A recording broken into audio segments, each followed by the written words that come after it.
This happened to my friend G back in the 1960s. He was 14 to 15 years old in high school in a small West Coast town, USA. G was a small, easygoing kid. He did some work, cutting lawns or something, for his neighbor Rich Douche, same age. And of course RD stiffed him.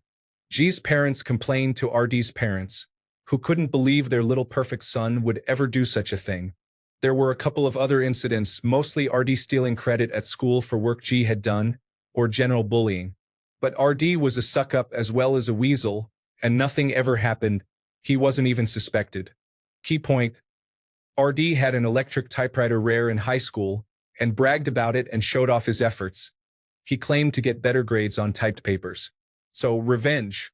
Like most of the houses in the town in that bygone era, security was minimal.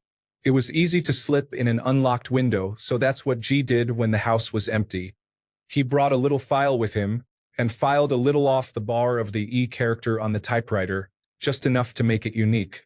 Then he, slowly, typed up a page. G didn't type, so it was hunt and peck.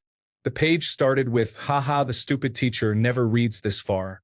He's a real dickface," and continued for a full page. It used every dirty word he could think of, and especially insulted the vice president in charge of the teachers. He then left with this piece of paper, leaving everything else untouched. Several weeks later, RD had typed another paper. It was paper-clipped together per requirements. G somehow managed to distract either him or the teacher, and slid his special sheet in the middle. RD failed the class, though he'd been getting good grades up to that point. He appealed to the vice president. The extra insults directed VP's way made the VP allow the teacher's grade. RD claimed that someone else must have typed that, but upon closer examination, the modified E character matched on all pages, and didn't match any other typewriter. Checkmate. His own parents didn't believe him. Once they started looking, they found a lot more bad behavior that they'd ignored, and RD ended up in military school, not the place you wanted to be in the 1960s. Edit to answer a few questions from the comments. Yes, G is real. He is 65 now. You still don't want to screw him over, beat him fair and square, no problem. Need to renegotiate, okay, things happen, he will work with you. But don't try to cheat him. He plays a long game better than anyone I've ever met. This paper was the catalyst, not the cause of RD's downfall. The parents started looking at other complaints about their perfect little boy with a different eye and found he wasn't so perfect.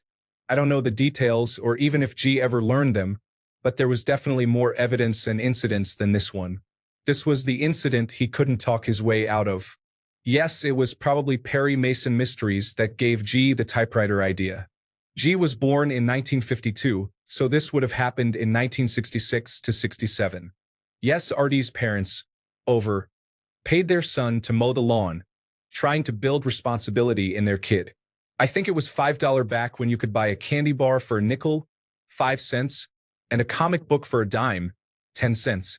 He offered the same $5 to G, then stiffed him. That was the last straw for G, because general Dutchbaggery on RD's part had been happening for years. G didn't know what happened to RD. Hopefully he learned some honor in military school and cleaned up his act.